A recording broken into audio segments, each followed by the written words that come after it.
So let's get this started, okay? So this is an MS Views Now program, and my name is Stuart Schlossman. I'm president and founder of MS Views and News, and tonight's program is sponsored by, well, it's a series. So MS Views Now is a series, and we're sponsored monthly by Genentech and Sanofi, but for tonight's program, because it is a bit different, we are sponsored by Sandoz, and tonight's program we're going to be discussing biosimilars and biomarkers. And so tonight's program, we have Dr. Jonathan Calkwood. He's our speaker for this evening, and we're going to welcome him. We're going to get started with this right away. So Dr. Calkwood, thank you for being here tonight. Smile and be happy. Take it away. Thank you. Thanks a lot, Stuart. Always a pleasure, and you do wonderful introductions. So, well, great, everyone. Thanks for coming, virtual.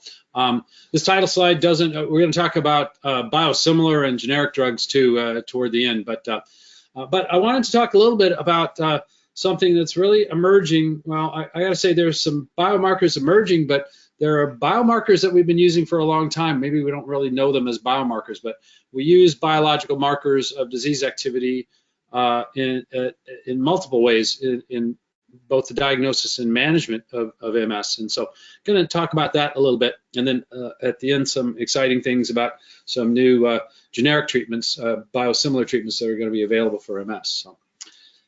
So this is kind of what the world looks like in the world of biomarkers. Biomarkers can do a lot of things. It can help us make decisions, protein biomarkers, proteomics, it's biochemistry, it's RNA, it's genes, it's related to the pathology of the disease. Some biomarkers might help us predict someone who may have a relapse. We use biomarkers all the time in MS. Maybe there's biochemistry involved, different proteins, clinical evaluations. It gets confusing. And it's right now, the whole world of biomarkers is a bit of a hodgepodge. So we're going to talk about some more traditional biomarkers that we don't really think about as being biomarkers and try to make at least a little bit of sense out of them. So let's start with, what is a biomarker? Biomarkers, what are they? So essentially, a biomarker is a biological measurement of something important about the underlying disease. So biomarkers can be used both to detect MS, to monitor the disease, to measure the effectiveness of a treatment for MS. We don't just have them in MS, they're in fact more prevalent in other disease states, but we're just now getting a whole new wave of biomarkers. Proteomics, it was in that hodgepodge in the previous slide you saw under there, proteomics. Genetic biomarkers is the next frontier. I'm not going to talk too much about those, but that's actually even more exciting than what we're going to talk about in some of the protein biomarkers. But there are some more traditional biomarkers as well. So what can we do with them? This is kind of how we're using them now. So biomarkers in MS, we can measure inflammation. It can give us some sense about the progression of MS and hopefully identify someone at risk of progression before they've actually had progression. We can use it to monitor the disease, inform our treatment decisions. Is your treatment working well enough? And then now we're starting to use them more and more in our clinical trials as we study the disease. We've always used some biomarkers. I'll talk about more of these in a minute, but the more common ones that have been in use for quite a while, and then we'll talk more about the newer ones.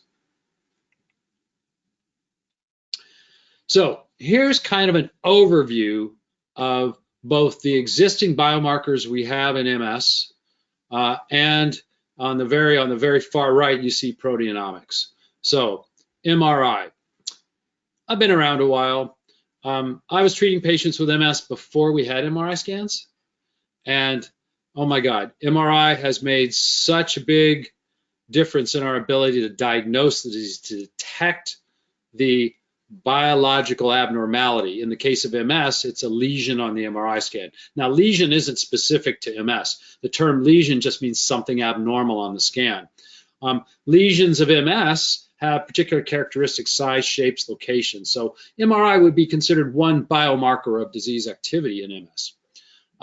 Now, Stuart didn't introduce me as an MS specialist, which I am, but I'm also a neuro-ophthalmologist.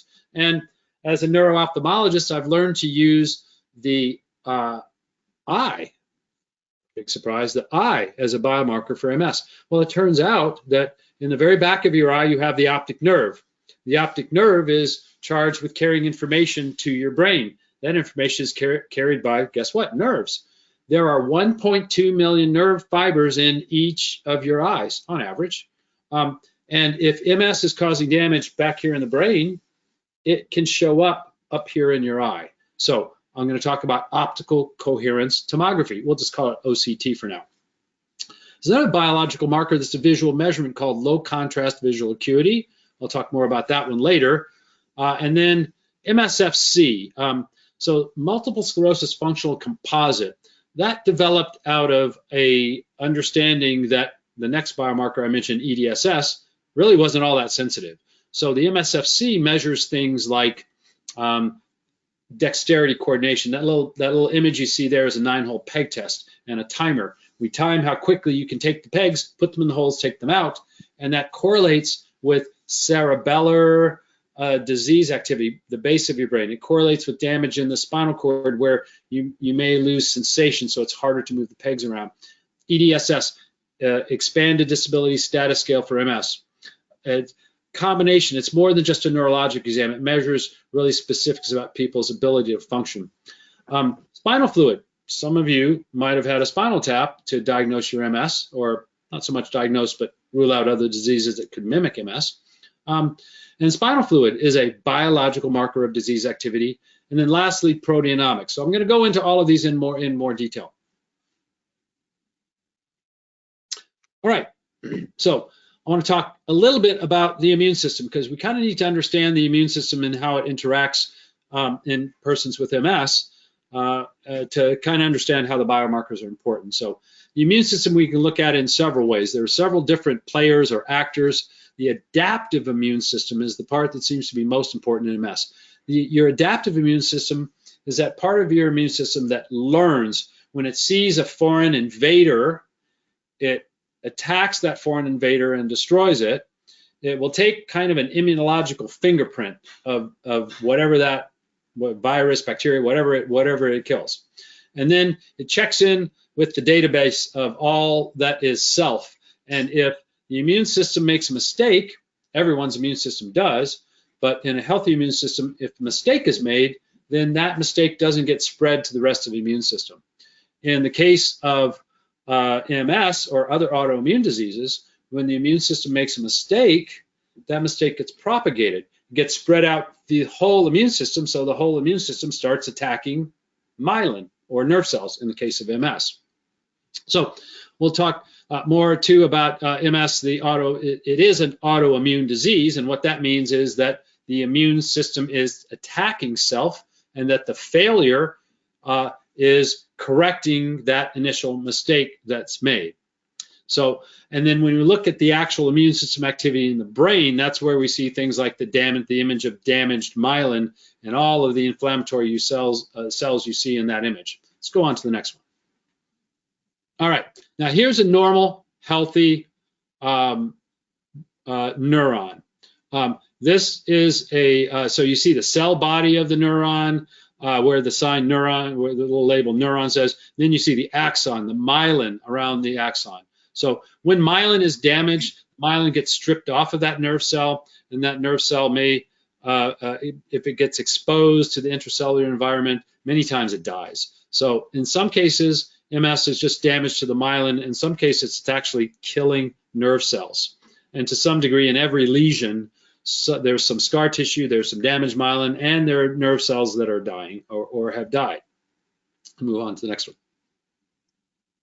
Now, this is what that nerve looks like after the immune system has gotten into the brain to attack those nerves. So go back to the previous slide, please, for a second.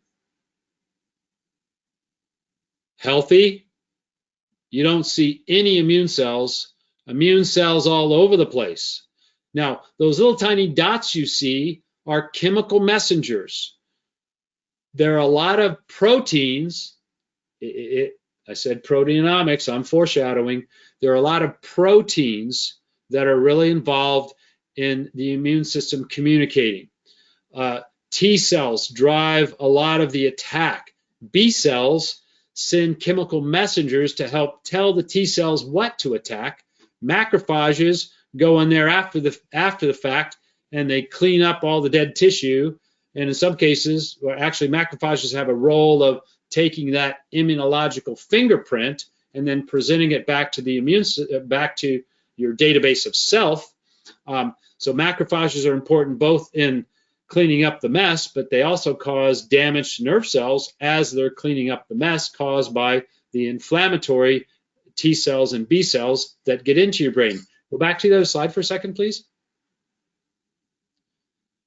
No immune cells should be in or around the tissue in your brain. They don't belong there unless you have an infection. So one of the things we do when we do a spinal tap to diagnose MS, we're really not diagnosing MS with a spinal tap. We're looking to see if there's any other reason for you to have immune cells or immune cell activity in and around your brain. So if we do the spinal tap and we see that you have evidence of an infection, well, then it makes sense to have evidence of immune system activity in your brain. Otherwise, it's silent. You can go ahead on forward and actually on to the next slide after that one. Thank you. All right, so here's kind of what happens. On the far left, you see a normal nerve cell, just one of those cells I showed you in the previous slide. In the intermediate slide, you see areas where myelin has been damaged, but was able to heal and regenerate. It's lumpy, bumpy. It's not quite as good as it was before, but that nerve cell will work. It will work somewhat well. It may slow down a little bit. If you get overheated, your core temperature goes up even a little bit. A demyelinated and remyelinated nerve doesn't work normally. It works best within a certain range of temperatures. So one of the reasons that if you have MS, you probably noticed that if you get overheated, a hot bath or hot shower, at least 90–95% of people with MS have this, that a hot bath or hot shower will actually result in your old symptoms being worse. You get a cold or a flu or a fever, same thing will happen. So that's this damaged myelin that just doesn't work very well, and it works pretty well, but when you get outside of its normal temperature range, it doesn't. The next little diagram there is actually if that nerve cell, that axon, that long extension from the cell body of the nerve gets damaged enough, it breaks, or transects as we call it. If that happens, that nerve cell dies. It's dead and gone forever. So we can't grow those back. They're very precious. After the age of 18, 19 years old, we never grow new nerve cells. So very, very important. We don't want to get it. We don't want it to get to that point. All right. So here is what we don't want to see. Here's that nerve cell that is damaged irreversibly. That nerve cell, if it's not already dead, soon will be completely dead and dissolve and just disappear. We need to detect this disease very early in MS. And time equals brain tissue. The longer we go without detecting someone who has MS and getting them on a treatment, or someone who's on a treatment that's not working well enough, the longer that takes, the more of these nerve cells die that can't be replaced. So, how do we know our treatment is working? I mean, the brain's kind of a black box. We can look at MRIs, we can do a spinal tap and measure inflammation in and around your brain. That doesn't tell us, well, actually, it does tell us a lot about what's going on with your MS, but if you want to get a spinal tap done every 6 months, every 6 months to a year, like we do your MRIs to measure how your MS is doing, well, as I often tell my patients, sign-up sheets on the way out. Go ahead and sign up. We'll do a spinal tap anytime you want us to do it. Nobody ever signs up on that sheet, by the way.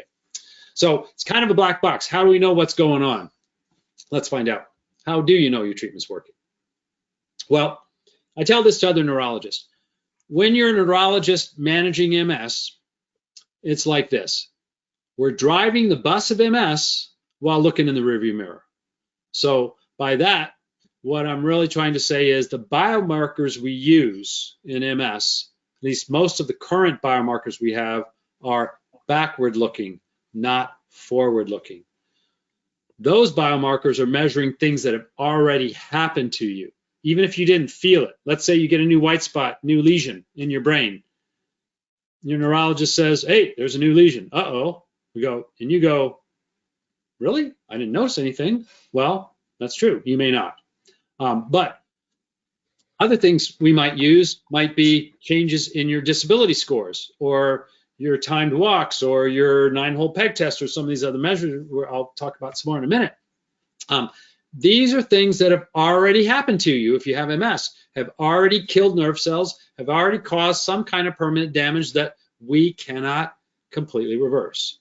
So we don't want to be in a position where we are constantly reacting to what the disease has already done to our patients. And I suspect if you're a patient with MS, you don't want to be in that position either.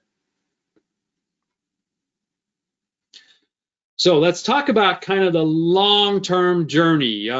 This would be the MS patient's journey and various events and potentials where we might be able to intervene, where biomarkers might actually help us. So if we look here initially around the diagnosis, so we can use biomarkers to help diagnose MS. And I'll talk some more about these in a second. There are various decision points along the way. Once we just figure out someone has MS, get them on a treatment, how do we know that treatment's working? Often what we'll do is start a treatment. Now, treatments don't become immediately effective. It may take up to 6 months or so for those treatments to become fully effective. So I'm often doing a biomarker called MRI right about that 6-month mark.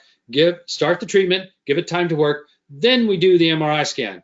If we rely on the initial MRI and somewhere before the treatment got fully up to speed, there's a new lesion, we might wind up blaming the treatment for that lesion when it wasn't its fault.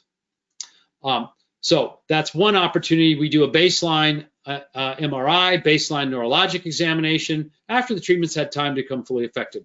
Then we wring our hands and wait. What are we waiting for? Well, we're waiting for some other change in MRI. MRI is a biomarker, neurologic examination, or maybe you have new symptoms. So in the case of breakthrough disease, you might see an enlarging or a brand new lesion on the MRI that maybe you didn't even feel that when it happened, or there's something you do notice that's a relapse. Well, that would be a decision point. Is it a real relapse? Is it a pseudo relapse? As I mentioned before, if your body temperature heats up, even if you have a cold or a flu or a UTI or something, you might get a low-grade fever and your old symptoms may be worse. That might not be a relapse, so we have to make sure it's a real relapse. But if it really is a new inflammatory relapse in your nervous system, then we need to take a careful look at your disease-modifying therapy. That's what the abbreviation DMT means, disease-modifying treatment. So in that case, there might be another decision point down the road. Do we continue that treatment? Do we change it? Do we up our game? Do we use a stronger treatment or a different treatment? And then as we go forward, we're looking for any other disease progression. There's one other, what would we call it, phase, or one other important point in the patient's journey.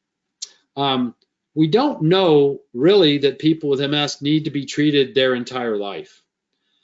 But the state of our knowledge right now is if we decided to, let's just say, oh, because you're 65 years old, you don't need to be on treatment anymore. Well, maybe a lot of people in their 60s or older don't, but right now, we can't tell who those people are ahead of time. So if we discontinue everybody's treatment, we know that everybody's treatment over a certain age, we know that some people are going to be harmed by that. Some people will be fine. But right now, we can't tell who those people are ahead of time. We tell by stopping their treatment and wait till they have a new lesion. If they make a new lesion, then brain cells died permanently, or they have a relapse. Then they have new symptoms and new quality of life issues to deal with that may be permanent, often are permanent. So we would like to sort of short circuit this a little bit, and biomarkers can help us do that. Let's take a look.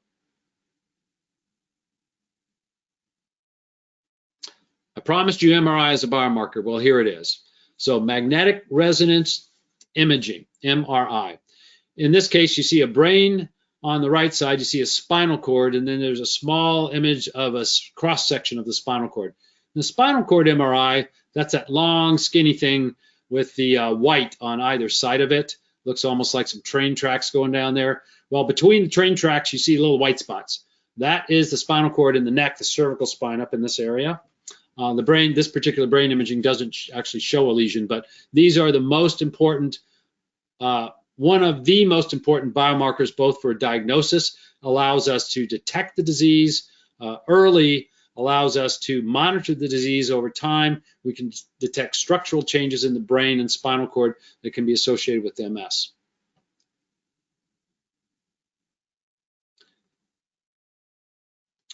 I didn't belabor MRI very much because I really want to save some time to talk about some of these other biomarkers. Now, OCT is one that I think while most people are familiar with MRI as a biomarker in multiple sclerosis, many of my patients have never heard of OCT. And actually, I've got to say a lot of neurologists haven't. I think MS experts probably are much more familiar with OCT. So, well, what OCT is, it's called optical coherence tomography. But what it actually does is it's a non-invasive, meaning we don't have to stick anything into your eye or anything, so it's non-invasive, and it's a tool for measuring very sensitive changes in the back of the eye. Now, your optic nerve, as I mentioned before, projects part of your brain tissue into your eye. If you look at this diagram on the right-hand side, in the far right diagram on the surface, you see RNFL and you see GCL, ganglion cell layer, and the RNFL. So the RNFL and the ganglion cell layer is probably the two most important areas in your retina. And if you look at the colorful picture at the bottom next to that diagram, that's an actual OCT image taken from that little square from the back of your eye. That's the very back of your eye. So so when we scan the back of your retina, so this test just measures the thickness of the brain cell layers, the ganglion cell and the retinal nerve fiber layer. And we know from other research on this that changes in the back of your eye correlate directly with changes of disability, changes with cognitive function, changes with changes with your lesions, changes with brain atrophy. So becomes really, really important. OCT is a way that we can actually directly measure the density of brain cells in the back of your eye. And if we do that regularly over time, we know how quickly you should be changing due to aging. And what we want to see from any of our MS treatments is that we reduce the rate of brain cell loss to the normal rate of aging. And OCT allows us to measure if we're hitting that mark. So OCT, any biomarker, you can have the best biomarker in the world, but if it requires you to have a spinal tap every time to check it, you're probably not going to sign up on the sign-up list, I don't think. At least, I'm not sure I would. But so OCT is easy. It's a non-invasive measure. It has very high resolution.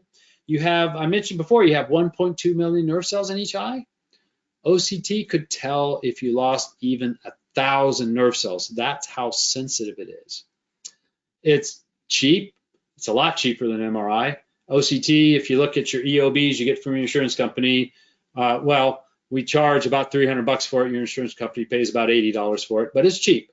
So MRIs, if you've seen your EOBs from your MRIs, a lot more than that. So now this won't replace MRI, but it will complement MRI, and it's non-invasive, very sensitive, high resolution, and doesn't really cost a lot. So it's easy to add it and get even more sensitivity. And really, I think the sensitivity is, are you losing brain cells faster than aging? OCT is more sensitive than an MRI to be able to detect that gradual loss of brain cells. So here it is. OCT is a powerful biomarker for MS, both for diagnosis and management, provides invaluable insight into the progression of the disease, as well as how your treatments may be working. Yet many general neurologists aren't aware of OCT, and even if they are, they need to work with an ophthalmologist to do it. Unfortunately, I think OCTs are primarily available in not even all MS centers, just a handful of MS centers are monitoring this. Several MS centers will work with other ophthalmologists or neuro-ophthalmologists to evaluate and monitor people's OCTs. We do this in our center regularly. Here's another biomarker that is easy, cheap, non-invasive, but is not done very often. This is a measure called contrast sensitivity. So if you see that little V-shaped diagram, that's actually an eye chart. So the top one shows black letters on a white background. The bottom one is the low contrast. This particular chart's called a Sloan chart, but low contrast letter acuity, or we loosely will say contrast sensitivity. So low contrast acuity. We've studied this again. It's easy, it's cheap, it's non-invasive. It's been validated in research studies, both as a research tool. We use this clinically in our MS center, where we monitor OCTs every 6 months to a year. We also do a contrast sensitivity test at the same time. So we're using the eye, the nerve cells in the eye in the case of OCT, and the function of your vision. As it turns out, if you have an acute optic neuritis, you may not be able to read the black letters on the white background very well, but that's going to improve quite a bit. But those dim letters on a white background will take a lot longer to improve. So contrast sensitivity can be a very useful biomarker for identifying a change, a very subtle damage in the optic nerve. There was a study done back in 1999 where a specialist, I think Parisi was his name, did a research study and just measured a bunch of different visual measures on people with established MS. He found that 97% of people with MS would have some kind of problem related to their eyes, and that could be measured based on their vision. OCT was one of the things he used, contrast was another. So what that means is the optic nerve is a very, very sensitive marker of what's really happening, and we can use the biomarker of OCT to measure those changes and detect a treatment failure, or sometimes to help us diagnose the disease. Let's go on to the next one. Well, now let's talk a little bit more about serum biomarkers. So serum is that clear part of your blood. After we spin off the red blood cells, we're left with this clear part of the blood, and we can find very valuable abnormalities in there that might help us both diagnose the disease as well as help us treat it. One of the biggest developments recently has been neurofilament light chain. Now, this is a commercially available blood test that your neurologist is able to order on you just through your regular insurance. Nothing special about it, nothing weird, nothing unusual. It's just like any other blood test you would get. But neurofilament light chain shouldn't actually be in your blood, at least not in high concentrations. Neurofilament light chain is a protein chain that is supposed to be inside of your nerve cells. So in this diagram, you see a transected axon, an axon that dies, spills its guts. Well, those guts are this protein. Part of those guts are this protein. Now, we've known for a long time that this protein was in the spinal fluid. Like I say, sign up for the spinal tap. Once a month, we can check your neurofilament light by doing a spinal tap. We could have done that years ago, but more recently, we identified a way to measure this protein in your blood, very, very sensitive. So neurofilament light chain is a way now we can do a simple blood test to tell if nerve cells are dying. If you have a relapse, it may go way up, or it may be just slightly elevated above normal, if your MS treatment isn't preventing nerve cells from dying faster than aging. So very important biomarker. This is the proteomic biomarker panel. Now you see in the upper right-hand corner, this was a presentation, a research presentation at a multiple sclerosis meeting earlier this year. This is a key, but now what I want to emphasize, this is the first wave of some very important protein markers we are developing to be able to monitor, to be able to both diagnose, to make sure the treatment's working well enough, and maybe even someday we'll be able to use protein biomarkers to determine if maybe it's time to stop somebody's treatment because they've reached a certain age. But this is one of those tools that we will be able to use, at least I think, to determine, to really identify who would be harmed if we stop their treatment.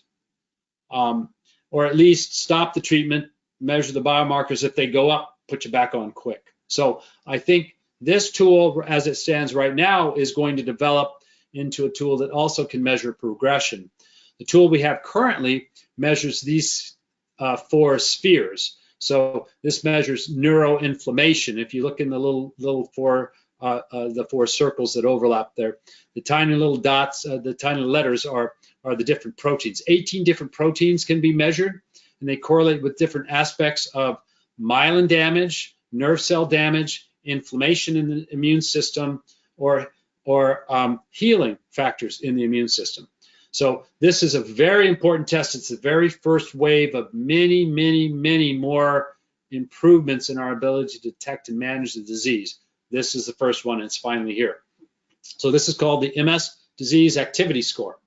Here's another further breakdown of those different proteins and those spheres. You see immune modulation, neuroinflammation, neuronal or neuroaxonal integrity, and the myelin biology. So that's essentially it. And if you look at that little panel on the side, you can see where all those numbers rated. And out of all of this, this particular company called Octave has developed a disease activity score, MS disease activity score. And then you get kind of a number to say, is the disease well controlled or moderately or out of control? So very, very important. And very soon we'll have biomarkers that will tell us if someone's disease is likely to progress. This is just an example of one of the reports. And you can track it longitudinally. If you see in the middle diagram, longitudinal journey, we get various spot checks. But again, first of many things to come, but a very, very important advancement in our ability to detect the disease, detect disease activity, monitor response to treatment. Someday, I think we'll be using this to help diagnose MS, and I think very soon we'll be using it to decide if maybe someone it might be okay to finish treating them with MS. Confusion, still a lot to learn. Lots going on in the world of MS. So let's talk a little bit more about generics and biosimilars. So a generic, basically, what is a generic drug? I think we all pretty much know that. What's a biosimilar? Biosimilar is essentially a biological generic drug. So biosimilars are drugs that have been essentially, well, they've been FDA approved at this point. So the FDA makes sure that the biosimilar drug is similar to the other drug. There may be confirmational or confirmatory clinical trials that need to be done, establish that there is both the safety, the purity, the potency of the drug of the biosimilar compared to the reference product, the original drug that was developed. Once a biosimilar is approved for that indication, it can be expanded to use in other ways, but it's evaluated compared to the the initial reference product, as the FDA refers to it. So the approval process is quite rigorous. So the FDA just says, oh, approve this biosimilar. They require a very rigorous process to assess and make sure that that biosimilar is equivalent and will show equivalent effectiveness as well as the safety. In many cases, they will require additional research studies, and the manufacturer of that biosimilar drug is required to provide all that information to the FDA before they will even consider the application. And then ultimately, if that research data they submit does support similar effectiveness, then the FDA will approve the biosimilar to be used. So the reason we need an abbreviated approval process, the FDA recently changed this. There have been some changes in the Biological Price Competition and Innovation Act, cleared the way to help speed up the approval process of biosimilars. When a drug is first FDA approved, it has a patent, so that no other companies, if a drug company spends hundreds of millions of dollars developing a drug, and then someone else makes the same drug, they're not able to recoup their investment. So the patent life was established to allow more research to be done in MS. If you put a damper on research in MS, we don't develop as many treatments or newer treatments. So this process was looked at very carefully, and ultimately this act, the Biological Price Competition and Innovation Act, was developed simply to speed up that pathway of approval. And the goal was primarily to reduce the cost in healthcare. Some of you might be aware of what your MS treatments cost. And if you look at your EOBs, again, those explanation of benefits, it's not a bill that you get, but your insurance company sends you this, and you can see what was charged and then what the insurance company paid on your behalf.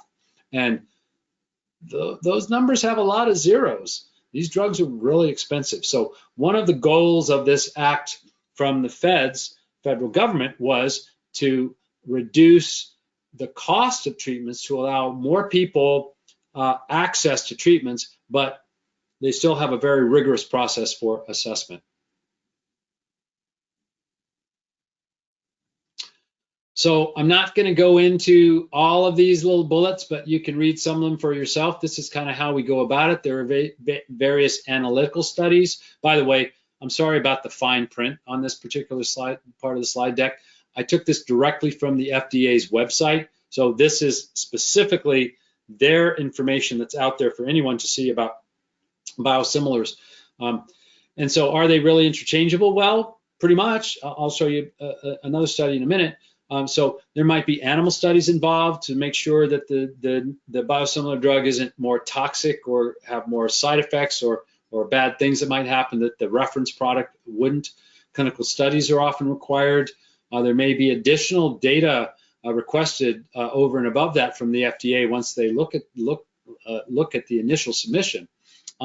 Products should be pretty much interchangeable. It should work just as well, and it should be administered in a similar way. You should be able to switch between the different biosimilars. So these are all some of the criteria that the FDA have put into place to ensure that a biosimilar drug is going to be very, very close to that reference product. So are they safe? Are they effective? FDA developed a program to try to ensure that they were. So this is a summary of a research study. It's a study that basically, a review article that basically summarized 90 different research studies on various biosimilar drugs, looked at the impact of switching from the reference drug, the original drug, to the biosimilar. And this study was conducted with 7 different biosimilar drugs, many different disease states, over 14,000 patients, and essentially that in reviewing all of these studies, these 90 studies, they really found no significant differences in the immune system impact, the safety, or the effectiveness or efficacy of a biosimilar drug compared to its reference product. So are biosimilars safe and effective? Yes. And with that, actually have a couple more comments. Biosimilar drugs, we've already had a couple. The first biosimilar approved was a generic or biosimilar drug for Copaxone. Now, Copaxone or copolymer 1 is available. There is yet another more recently, just this September, I believe, the FDA approved a biosimilar drug that now is available for Tysabri or natalizumab. So two very important developments, and hopefully we're very hopeful that this will help both improve access to treatments for people who maybe aren't quite as plugged in, their insurance isn't as good, or they're disenfranchised in some way, where the cost of these drugs are really impacting their ability to access them. So biosimilar drugs will help reduce the cost of care, improve access to care for many, many patients. So we're very, very hopeful in this environment of dramatically rising costs everywhere, but especially with MS drugs. We're very hopeful that as we develop more and more biosimilar products, that we will improve access to MS therapeutics for persons with MS who currently may be somewhat disenfranchised. So with that, I will turn it back over to Stuart and take any questions that anybody has. And Stuart, thank you so much for allowing me to talk to these people tonight. I really appreciate time to get my 2 bits in here and there and inform them about new and exciting things. Well, I hope they're exciting. They're exciting to me. I hope they're exciting to everyone else. I think that they're very exciting. Thank you very much, Dr. Calkwood. If I can give you a giant round of applause right now, I would. That was an excellent dialogue. I mean, I haven't heard something like that in a long time. And yes, I screwed up at the beginning. I forgot to tell everybody he is an MS neurologist. And not only is he an MS neurologist, but he's got 1, if not 2, big MS centers in the Minnesota area, in the Minneapolis area. And his MS practice is called the MS Center Minnesota. It's the Minnesota Center for Multiple Sclerosis. And, you know, I want to thank him for everything that he's doing up in that area. We know that the Minnesota area is much more populated with MS patients than there are per se, say here in South Florida, or even in the state, in the entire state of Florida. So, and that's for other reasons as well. But we're not going to talk about that because that's another subject. So let me go backwards through these questions, since there's a lot of questions about the biomarkers, or questions about what you spoke about OCT, but let's start with what you were just on, and that's the biosimilars. So you mentioned that there are other medications that are already out of biosimilar. Did you mention rituximab? So I didn't, because rituximab actually isn't a biosimilar. Rituximab is a separate drug. So okay.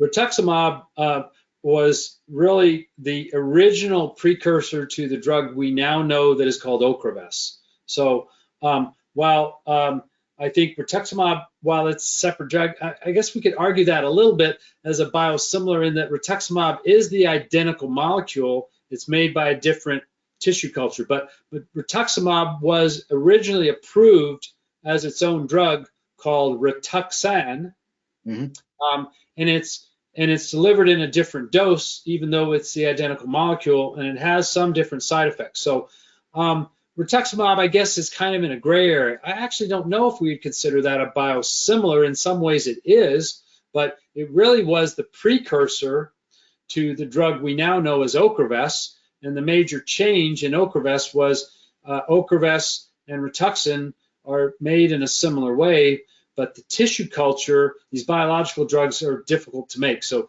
you have to make them, we harness human cells or murine mouse cells or Chinese hamster ovarian cells, various tissue cultures, and then we genetically alter those cells so that the biological system makes the actual drug. So that's why we call them biologics. So they're made by actually biological systems. So Rituxan was its own standalone drug. And so rituximab is actually the generic or biosimilar of Rituxan, and that so far ocrelizumab is still on patent, so ocrelizumab really doesn't have its own generic biosimilar, although if you looked at the two drugs, rituximab and ocrelizumab, under an electron microscope, they're identical. They don't look any different. They do, your immune system does react a little differently to them. So that's a good question. I'll have to look into that, whether rituximab is really considered a biosimilar or not. I always looked at it as an evolutionary product where Ocrevus was kind of a second generation. But good question. So I'm not the doctor, but I've been told many times that Rituxan was the biosimilar, and but I'll have to heed to your thoughts.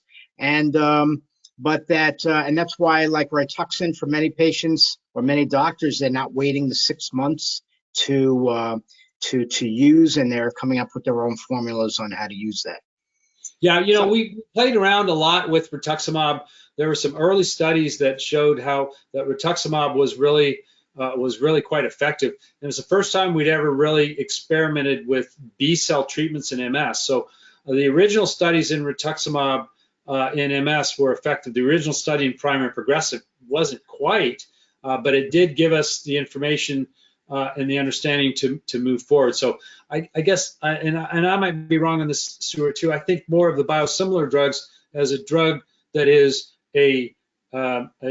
essentially the generic of an existing FDA-approved drug. So there is rituximab, which was the trade name drug, or Rituxan, and then rituximab, but they are very similar. So that one's kind of a gray area. I may very well be wrong about that. It may truly qualify as a biosimilar.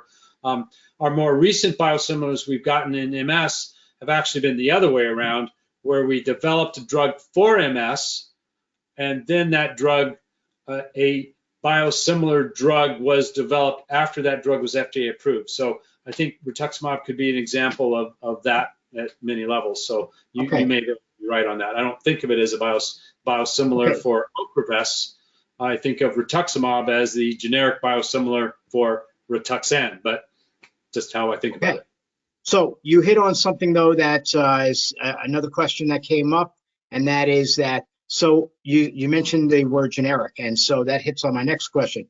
Will the biosimilar for the Tysabri, it's not called Tysabri, I know that, it's another T word, it's called Tyruko, but will that be, do you think that will be priced as a generic or as a brand product? So in general, and again, why we're excited about biosimilars increasing access to therapies for people who maybe are a little financially disenfranchised, that in general, we anticipate biosimilar drugs as well as generic drugs to be considerably cheaper than the initial reference product. And in part, the whole notion is here that the company that develops a drug is given a patent life long enough that they're able to recoup their initial investment and make enough money to invest in additional research on other therapies. That's kind of how the pharmaceutical companies work. So it's understandable that higher prices are needed to help to drive the development of not just that drug, but newer drugs too. That money goes into future research. And sometimes it goes into shareholder pockets, but a lot of it goes into future research. So our hope would be, and I'm not aware that I am aware of the generic or biosimilar Copaxone priced considerably lower than original Copaxone. I'm actually not aware that the biosimilar for Tysabri natalizumab has priced yet, or if it has, I'm not sure what the price is. So it has not yet. It has not yet. I would expect it to be considerably cheaper, or I'd say less expensive than the original reference drug. I guess we'll find out soon, right? Well, not that soon. We'll find out in the spring. We'll find out in the spring. All right. Next, let's talk about OCT for a moment, all right? Sure. And that is, one of the things that came up was you talk about how you use OCT at your office all the time. Is it used as a part of the normal yearly exam? So what I will do with OCT is in a similar way. So yes, we may do it annually. What I do initially, because they'll vary a little bit from time to time, I'll do it maybe once every 6 months for the first 2 years or so of a new treatment. I'll also use it the same way that I use an MRI is I'll initiate the treatment, give that treatment time to work, do a new baseline. If it's a new treatment initiation, then do a new baseline of MRIs, neurologic exam. I'll do their OCT, their contrast sensitivity testing at that 6-month mark. That way, again, same concept. I don't want to capture any disease activity that occurred on that new or changed drug before it's had time to be fully effective. So Okay. yes, I do an OCT at baseline, 6 months into new treatments. In some cases, I'm using OCT to help diagnose MS. If I have someone where I can't quite tell, or I'm looking for maybe a little evidence to kind of tip me toward MS, sometimes we'll see an asymmetry in the damage in the optic nerve. Usually optic nerves, the nerve layers are pretty similar in both eyes. So I might be able to detect a subtle subclinical, either optic neuritis or some damage in that optic nerve that occurred that the patient didn't notice. So we can use it for diagnosis. I do it as a baseline and then use it to monitor response to treatment. So I'll do it roughly a baseline at 6 months. And then I'll try to do it approximately every 6 months for that first year or two, or at least until I have a pretty good stable baseline. If they're all over the place, I'll do a few more until we get a stable baseline. And then usually once a year is how often I will do that. The whole test takes about 10 minutes to do. Patient has to put their head in one of those ophthalmology type things, hold their eye still for 2 seconds at a time. We can scan the back of the eyes. It's that fast. Right. Thank you for that. So should this be something that MS neurologists around the country should be using more baseline in their practices than not? I mean, it's very rare. I know I have never been asked if I wanted to have OCT done by mine. So. Yeah, I guess it's kind of a particular issue for me as a neuro-ophthalmologist. I have a little more expertise and understanding of these things than general neurologists do. Even some very fine MS centers have a lot of trouble integrating OCT. I actually go all over the country talking to MS centers about OCT and trying to help them integrate that into their practice. I've been into 5, 6 different MS centers just this calendar year alone. I'm actually going to go up to Fargo and Des Moines before the end of the year too, at 2 MS centers there to help them understand OCT and hopefully integrate it. So each practice is going to be really different. The MS center, there's a big MS center in Seattle that they actually have 2 of their own neuro-ophthalmologists, and so the neuro-ophthalmologists see the patients and do the OCTs. I went and saw a practice in Toledo, a small practice there. There's a neuro-ophthalmologist in the community who's retiring, and there's no one to take over for that neuro-ophthalmologist, no one to read their OCTs for him. So I went down there to try to troubleshoot and help them maybe figure out how to set up. You can train an optometrist to do this. So if a neurologist is uncomfortable doing it, they need to connect with an ophthalmologist in the community, or in some cases, even an optometrist can help. There's a couple things that make neurologists uncomfortable at OCT, Stuart. I think neurologists are uncomfortable that they might be missing something that turns up on an OCT that might be important that an ophthalmologist would recognize, but because they're not trained in ophthalmology, they might miss something like a retinal detachment that could cause patient harm if it were missed. So I think there's a little reluctance from that perspective. So some MS centers may be better off, or MS clinics, or just individual neurologists are maybe better off working with a local ophthalmologist or neurologist. And I think by far more MS clinics are going to be using a local ophthalmologist. There's a handful of MS centers. In some cases, they have their own neuro-ophthalmologist, or there's actually more than a handful of neuro-ophthalmologists who are actually MS specialists like myself too. And we're the ones who are often doing it as part of our day-to-day monitoring and management of our patients. But it is an instrument that is available in every eye clinic. Virtually every eye clinic has an OCT. Might not be the really expensive one with all the bells and whistles that I have in my clinic, but that capability exists in every ophthalmologist's office. So sometimes it's just a matter of the neurologist coordinating with the eye doctor to get those tests done and interpret them. All right, doctor, I have about 20 questions for you. And if we take that long to answer all of these questions, we're going to be here until the middle of the night. All right. Didn't realize how many you had, Stuart. Okay. So staying on OCT for a minute, we're not going to have you re-explain it because that will be another 20 minutes. All right. But if you could just now tell us what the letters OCT stand for. Stands for optical coherence tomography. The best way to understand OCT is it's kind of like ultrasound. So when we do an ultrasound test, we shoot sound waves into your body, and some of those sound waves are absorbed into the tissues. Some bounce back to the receptor. With OCT, we use phased infrared light. It's really the only difference. Okay. Another quick question about OCT, because my questions are quick. The answers are a different story. All right. The optic neuritis or having OCT, should that only be done if a person is having optic neuritis or any other visual issues, or should it be done all the time just to see what else is happening with MS? Well, the answer is both. Okay, that's a good answer. I like that one. You're just trying to be shorter than me. I got it.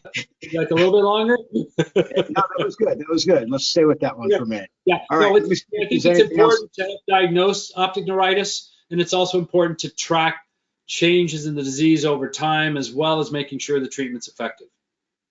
Okay, great. Thank you for that.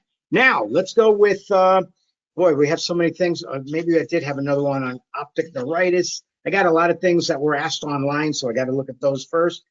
So should OCT only be administered or provided by an ophthalmologist? I think you mentioned this, or an MS specialist is capable of doing it or not? No, I think I probably already answered that one already, so I'll keep it short. That no, I think it depends on the situation and the comfort of the neurologist. But many times they're not comfortable and they're going to want to involve an ophthalmologist, or in some cases, maybe the patient's own ophthalmologist could provide that information to the neurologist. Okay, great. Thank you for that. Next, can macular degeneration be caused, or can it be a symptom of MS? By definition, macular degeneration is not related to MS. It's completely separate and different. Now, some of our MS therapies we have to be careful with. They can make macular degeneration worse. So it is an important thing to think about. If you have macular degeneration and you have MS, let your neurologist know. It might impact the selection of treatment. Okay, thank you. All right, let's be done with OCT now. Let's go on to the big topic. We got a lot of questions about obviously biomarkers. All right, since biomarkers are more new to the except for the actual scans, the MRI. Thank you. Whew, way over my head. Except for MRI, yeah, everything else is new. So that's why there's so many questions. Mm-hmm. All right, so going with the first one, where can people in the upper Midwest get this disease activity test, the MSDA, the MS The one we disease? talked about, the Octave test? Yeah. Yeah, unfortunately, that test is only done, it's not like we can order it and you can go into any lab and get that. That test is only done in a handful of MS centers. There's 30, 40 MS centers around the country that are able to do that. In the upper Midwest, unfortunately, we're the only source to be able to get that test done. It's drawn in our office, and then we package it, prep the specimen, and we send it to the centralized lab in California for processing. I showed you the image of the reports. We get that report back in about a week. So It's a pretty quick turnaround. That's good. You just answered another question. Where all these where does this get tested and sent to? So yeah, right now that's the way it is. But I think as the test develops greater adoption, more than likely that's gonna get pushed out to multiple other labs. Right now it's a centralized lab in Menlo Park, California. All right, great. Thank you for that. I'm going to spin off of the biomarkers for a split second, because you were talking about something early on in your dialogue, in your presentation rather, about the stem cells and the axons and et cetera. And if you're saying that cells do not grow after like 19 years of age, is the future of stem cell therapy looking at people to be the donors, for them to be under 20? I'm not aware of anything like that. Well, stem cells, you don't. I mean, a lot of the stem cell treatments we're currently using are autologous stem cells. They're your own stem cells. They will harvest those stem cells, do various procedures on the stem cells to clean them up and isolate them. They take them from many sources. They might take them from your bone marrow. You've heard about cord blood. They've actually can even reverse engineer a stem cell from a fully developed tissue. So there are various ways to get it, but autologous stem cells, taking your own stem cells that already exist, is probably the hematopoietic. They may come from your blood compartment, is primarily where most of the current research has been done, although all of these areas, all of these types of stem cells or sources of stem cells have and are being looked at in MS. Great, thank you for that. By the way, for those in the Virginia area or West Virginia area, you're in luck, because Dr. Calkwood would be speaking at an MS Views and News program that we're doing there on December 9th, okay? And you'll be able to hit him up for these questions as well as others, because we're going to have a good program over there. All right, next. Oh, we might even include a discussion on medical cannabis. How's that? All right. So we're not live streaming that program. So we are video recording that program. So everybody that's not at that location will be able to watch it online after we publish it. Okay. All right. Next, going back to the NFL, the neurofilament light and the serofilament light. Is there a difference between the two? Neurofilament light and serofilament light? Serum. Oh, serum. No, I think that might be a misunderstanding. So neurofilament light is the protein that belongs inside of nerve cells. It can be measured in the spinal fluid when brain cells are injured, and it can be measured in the serum. So the same, the neurofilament measured in the serum is the same neurofilament that's in the spinal fluid, the same neurofilament that's that should stay in the nerve cells. Okay, thank you for that. All right, next, going back to now the MSDA test. Is this covered by insurance? And if not, do you know the costs involved? You know, unfortunately, right now it's not covered by insurance. I think that's one of the goals of the company, is to develop it and get it covered by insurance companies, and they're making headway there. But at this point, what the company has done, I mean, this is a really high-tech test, really difficult and expensive test to perform. So the company Octave that has developed the test is heavily subsidizing the cost. Right now, there's no charge for people on Medicare and medical assistance or Medicaid, but in the future, that's likely to change. Maybe a small charge, at least that's my understanding. For people with commercial insurance, like a Blue Cross or a Aetna or something like that, it's not covered, but the company is heavily subsidizing it. So they have a sliding scale cost, where about the most anybody's going to pay is probably about $150, and some people are going to pay $5, maybe $10 per test. So they've really done, I think, a pretty good job in making it affordable, at least until insurance companies adopt it. Sure. I know in South Florida, at one doctor's office, I don't know, again, you know, you're talking about different variations of the prices, but I think at that office, they're only charging $25 a person. So I think that's quite doable. You know, we don't actually, there's no financial benefit to the MS centers drawing this, other than the information that they get for their patients. So the doctors who are doing and drawing this test and sending it off, we're not making money off of it.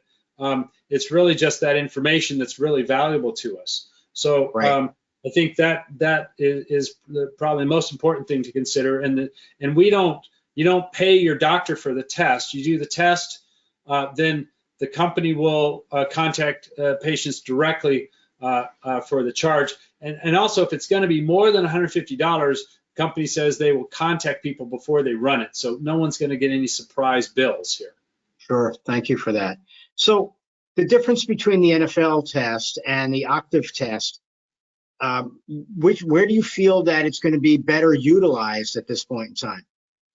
Well, you know, the neurofilament light is actually one of the protein biomarkers that is in the Octave MS disease activity test. So that one's included, as well as another one I didn't mention too much called GFAP. Neurofilament light is the one I know for sure is commercially available. I don't think we're waiting for GFAP to be commercially available where we can order it. I'm not aware that it is at this point. So right now we can measure neurofilament light chain in our patients, but a lot of these other tests we can't get through a typical commercial lab that we can order through somebody's insurance. So that's why one of the reasons the Octave MS disease activity score is so important for us. Right. So the next question was, are there any biomarkers currently available to predict which DMT a patient should be using that would be most effective for them?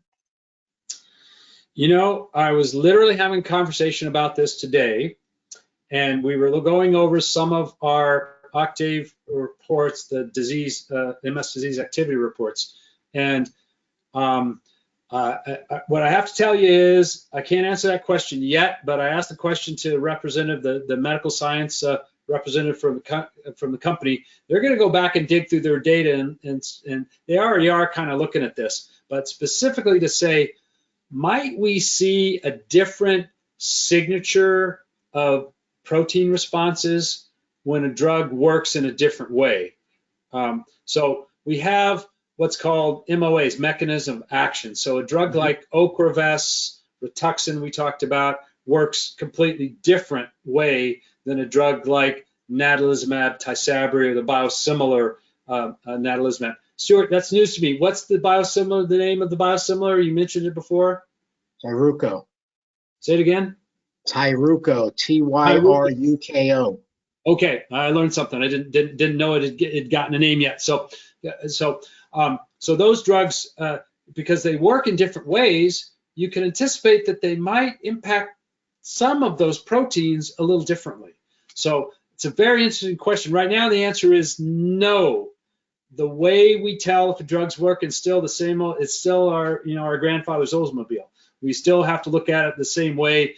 Put them on the treatment, see if there's relapses, MRI changes, disability changes on the neurologic exams. But now we can use a test like Octave biomarkers, neurofilament light, to tell if nerve cells are dying or to tell if there's active inflammation in the nervous system. So, but not yet, I guess, is the answer to that question. Right. Okay. All right. So when you talk about candidates for the candidates of the Octave blood test or Octave blood test, why would a PPMS patient use or get the MSDA test, and or why would a person who's stable for many years get the MSDA test? Well, so primary progressive, those are two separate issues. So primary progressive, I think if I understand where that question's coming from, is people who have people with primary progressive MS. We only have one treatment that's been proven to be effective, and that's Ocrevus. So even if we identified that treatment wasn't working well enough, what are we going to do? Right. Now, there is a new class of drug we're very hopeful for in BTK inhibitors that will, couldn't quite see that, Stuart. BTK inhibitors, we're very hopeful that we will have new treatments for primary progressive in the near term. And in that case, then the test becomes very important. That if one treatment isn't controlling primary progressive, we want to shift to the other. Now, oh shoot, I lost the other half of that question. What was the other part of it, Stuart? secondary, secondary, I don't remember what it was. Okay. I asked about the PPMS, and I also asked, what if people have just been stable for like the last 10 years? If they're stable. So I want to give an example of that. So just today, I was discussing a patient that we had who appeared completely stable. She'd been treated with Lemtrada. Now, Lemtrada, we give them really big doses, a couple of courses of treatment, and then we just back off. So this test has been really helpful in our Lemtrada patients, because otherwise we wait for them to have a new lesion or a relapse before we know that they need another treatment. This particular patient had all appearances being completely stable. We did the Octave biomarker, and she was big time inflammatory, really potential for relapse, very active, and it was like totally surprised me. Well, that caused me to go back and look more carefully at that patient, and in this case, it's an example where it did identify someone that we had actually missed. We didn't see that her disease had the potential to progress. She appeared to be stable from all our other measurements. So now we're focusing much more on her situation, and I think we may even be initiating a new treatment with her soon. So it's important even when someone's stable, because it's it might be more sensitive, but it's a completely different way to look at the disease from a perspective that we currently don't have available. Sure. Are there any false negatives, I guess you could say, by using the Octave test? I mean, in other words, this person that you just tested, and the person that wrote the question, same situation, had used Lemtrada. All right. So is it possible, though, that test did not show something correct, and would you want to redo the test again? We're doing exactly that. We're repeating the test, and there will be a little variability in the Octave test scores. They will vary a little bit. They may go up a half point or a whole point, but so like everything else we do in MS, a single event we have to be careful with. We monitor serial changes over time. So that's the most powerful way to use this test, is to look at it over time. So at that point, any single elevation, if it's just a blip and it goes back down, we may not react to that as much. So this test is being repeated in this particular patient. And we're also, from that discussion with one of the representatives from the company today, the medical science specialist from that company, they're actually, in fact, we even talked about a couple of practices, some of my friends and colleagues who use a lot of Lemtrada who are doing this test. We want to go in and look at their data to see, are Lemtrada patients different in some way? But yes, there is the potential for falsely negative or falsely positive testing. Gotcha. And in any new test, it takes a while to really learn all the ins and outs. So we're very early on in this. We have to be very cautious that we don't overreact to a single test result. So when we see an abnormality on an Octave test, what we then do is drill down to say, especially if that abnormality is not what we expected, not consistent with how we thought the patient was doing. We do a deep dive. We'll do another exam. Maybe we'll do more careful. We'll go back. Maybe I'll look at their OCTs more carefully. Go back and look at the contrast. Did we miss something that's changing? Look at their 25-foot timed walks. Is there any other signal that confirms that one signal? Okay, yes. Gotcha. So in other words, a person that might be showing stability on an MRI, also, this is the reason why they should get this test done. Well, MRI is not very sensitive to detect the changes of MS. At best, even a 3 Tesla MRI scanner at best shows you just the tip of the iceberg of what's really happening in people's brains. So that's probably the main reason we need more sensitive biomarkers and multiple biomarkers of disease activity.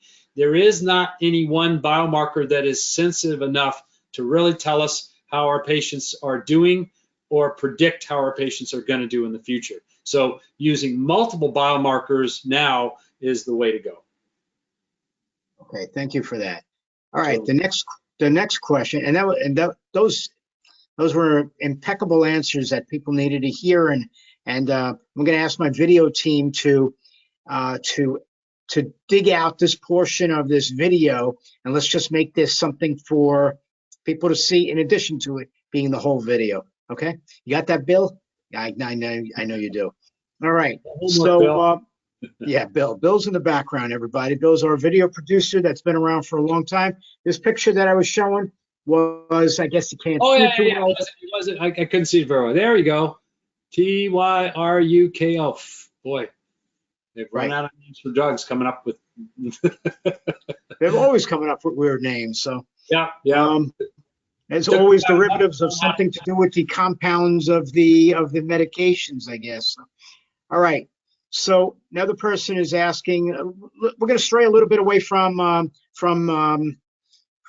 whatever we're talking about, biomarkers right now. We're just going to get into a few other questions that are out there.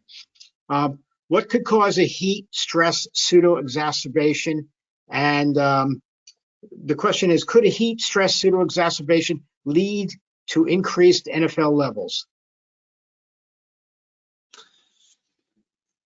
I'm going to say probably not. That if it truly is a pseudo-exacerbation, brain cells shouldn't be dying in that event.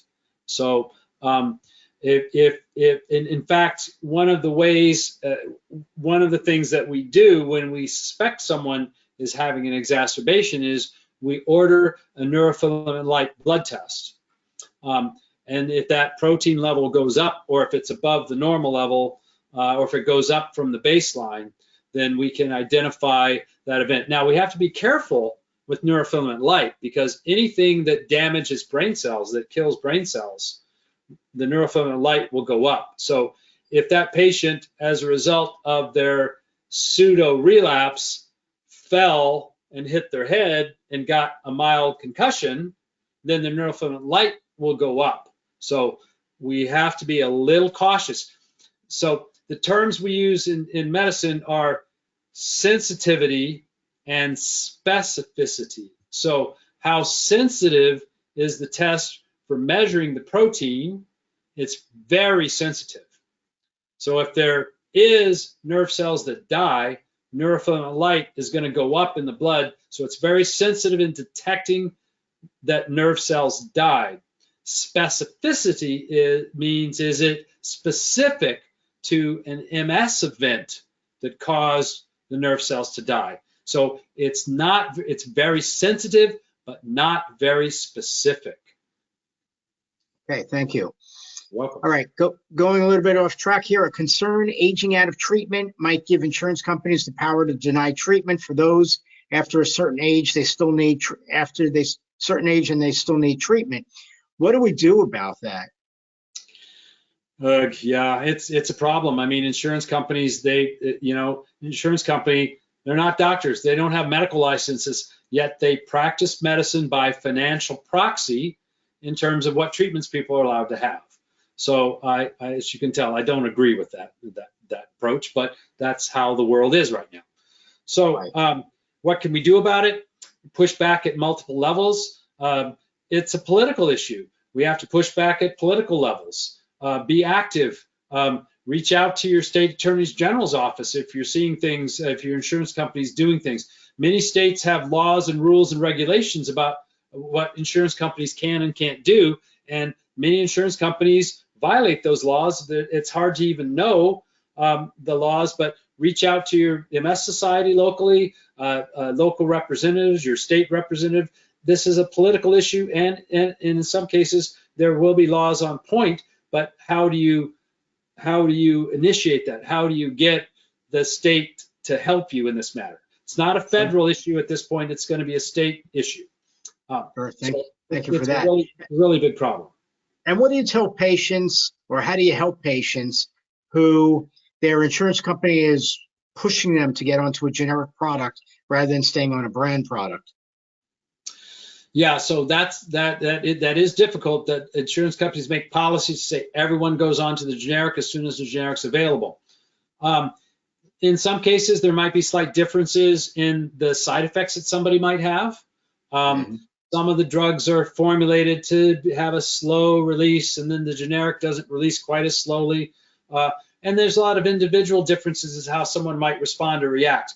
The FDA will go through their process of reviewing a drug to make sure it's equivalent, it's a biosimilar, but there still are slight differences. So if there's a difference in side effects, that might be one way that you could petition the insurance company to put somebody back on the reference product, for instance. Okay, thank you for that. Last question, believe it or not, aren't stem cells, what's that? I don't believe it. Okay, aren't stem cells more targeted towards immune system modulations, not so much neural regeneration? Correct, absolutely. Yeah, I think what we're really learning from stem cells and our stem cell studies, at a certain level, we're hopeful that just giving somebody stem cells is going to help them, but it's not that we give you a stem cell that then turns into a new nerve cell that died. That's not really where we're at right now. Maybe someday, but what stem cells do, the real secrets of stem cells that we need to unlock.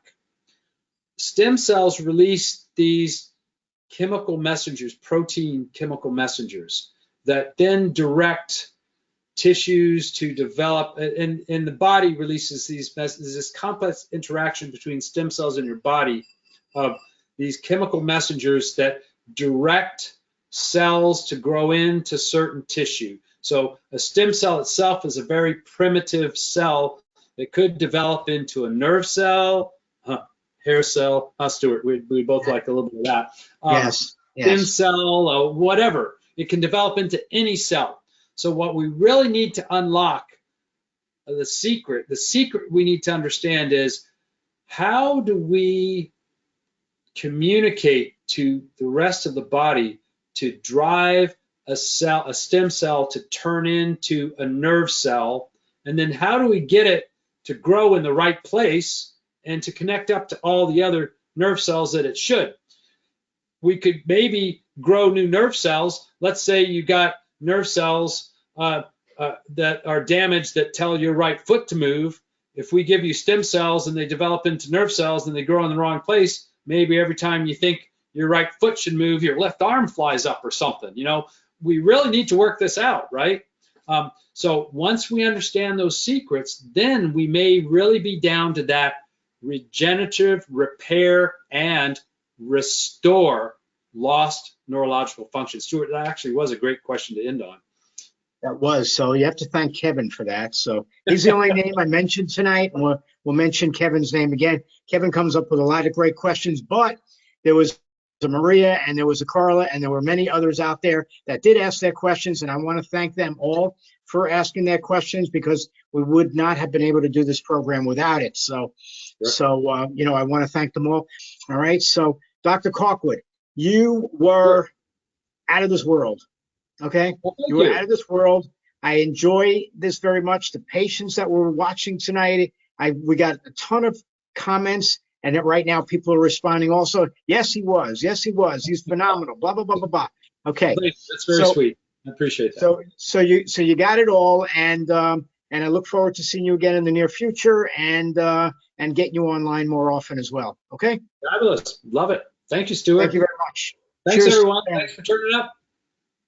Thank you. Take care. Good night. Good night.